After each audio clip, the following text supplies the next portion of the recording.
So I am going to introduce our next speaker tonight, or this afternoon, and it's someone that I have known for a few years who has dedicated himself to a number of areas.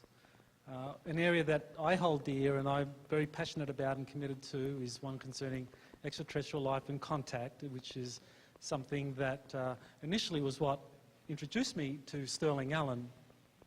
But what has happened over the last several years that I've noticed is that he has developed a real passion, a real drive for new energy. Now, I don't know if that came out of his interest or some say obsession with extraterrestrial life. I mean, that's what happens to many of us. We kind of get obsessed with it and can't do other things and do crazy things like leave cushy professorships at different universities to do this work where, you know, people think you're some sort of kook because you believe that there's intelligent life out there. So anyway, I mean, it becomes an obsession for some of us.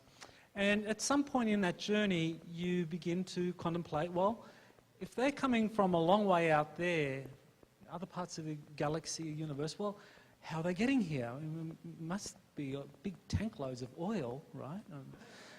No, it doesn't quite work that way. So you become open to the possibility that they've developed new energy systems. So I don't know if this is something that opens Sterling up to this phenomenon, but I do know that over the last several years, he has become very passionate, very committed to the new energy field and has developed a number of websites, a number of initiatives concerning new energy, promoting the feasibility of them, helping new energy inventors and researchers and investigators come together. He's formed the New Energy Congress, new energy news services, a Wikipedia on new energy. He's really kind of done so much to help bring the new energy field to the attention of many people who are open to the idea that there is something out there that is far beyond coal, oil and gas, far beyond solar, wind, thermal, something far beyond all of these things. And they go by a number of names, but I'm not going to talk about that because I think that's really something that Sterling Allan is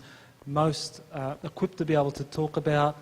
He is going to really do us a great service because he's going to do the hard work of ranking the 10 most interesting, feasible, exotic new energy systems, which is great for many of us who are still trying to kind of wrap our minds about what's out there, what's real, what's feasible, and what might be worth putting our resources into. So with that, it's my great pleasure to welcome Sterling Allan. Thank you. Appreciate it. Yeah, everyone, aloha. I'm a Hawaii virgin. This is my first time, and my wife is here with me.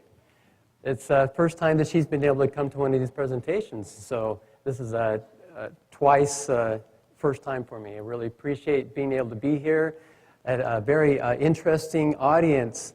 I've been looking forward to this and put quite a bit of time into preparing this, even though I don't have time to put the time into it. It's a really crazy time for me right now with I'm actually building a renewable home myself, not just solar, wind, geothermal, tide, but earth bag technology. I'm actually going to go look at an earth bag home while I'm here on the island. The guy that got me interested in building an earth bag home is here in Kona, and he's going to show me a home that he built on Sunday. He didn't build it on Sunday, on Sunday.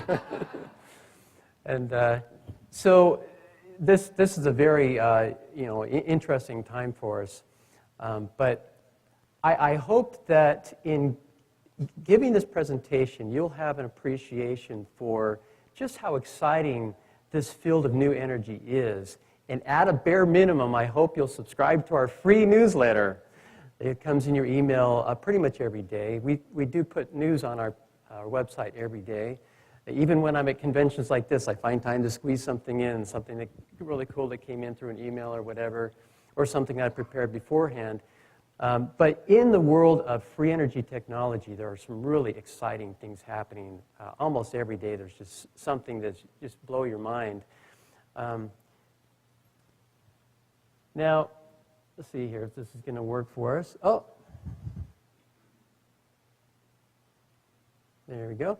You can get this presentation online, so those of you who tend to like to take notes, you can ease off just a little bit. Of course, this isn't the kind of audience that takes rigorous notes. You kind of just are there and soak it in. That's great. But I do have the PowerPoint presentation. I'll put it up online so you can download it. This is a little saying that we have at the beginning of each of the little radio shows and whenever we do a presentation.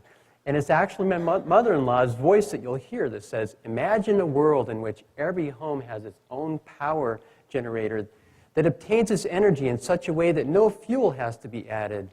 Imagine every vehicle being able to run without ever stopping for fuel. Imagine each appliance having its own power source that never has to be recharged.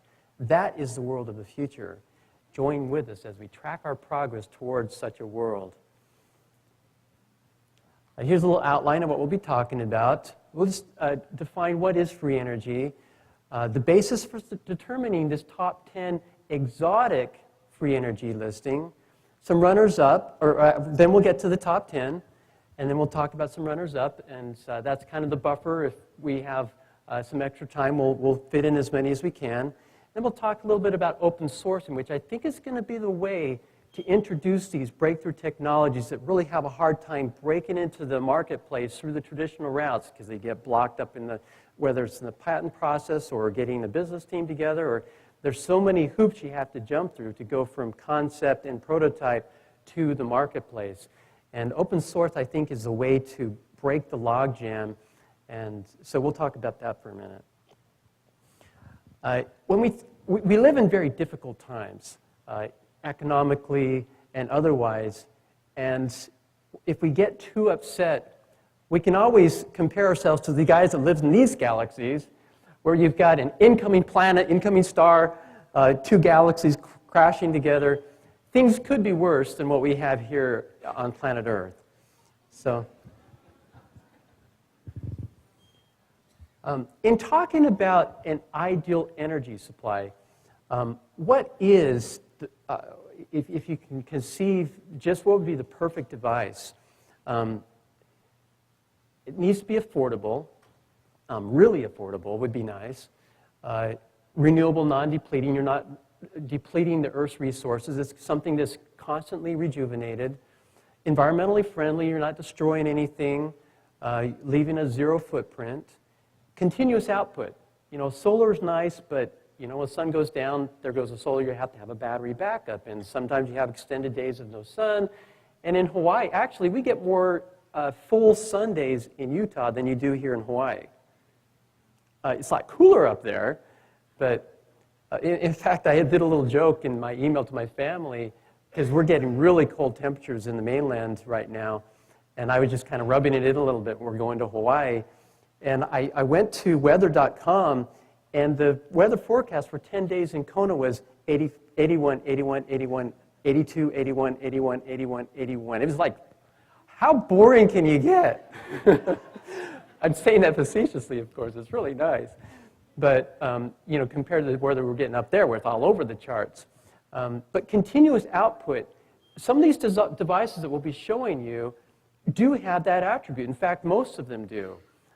They don't come and go with, you know, the wind comes and goes, but these are constant output. They just go and go and go and go. Load following. So, you know, if you've got a generator that's constantly putting out 5 kilowatts, at night you don't need that. But in the day when you're running a washer and dryer and, you know, you've got all these things going, your peak load, you want to have that full load. The ideal device would actually ramp up and ramp down exactly.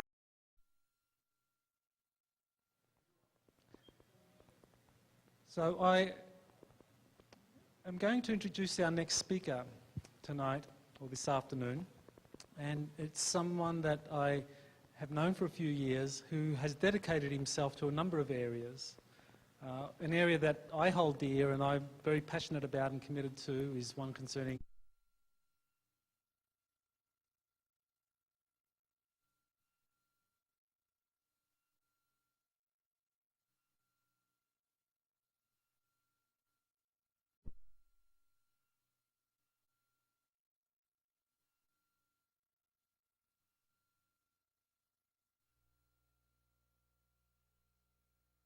extraterrestrial life and contact, which is something that initially was what introduced me to Sterling Allan.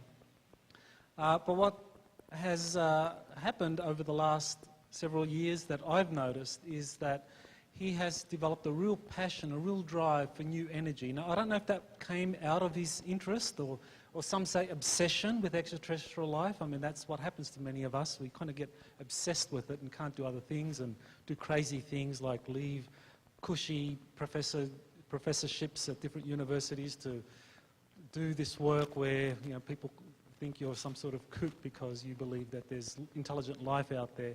So anyway, I mean, it becomes an obsession for some of us. And at some point in that journey,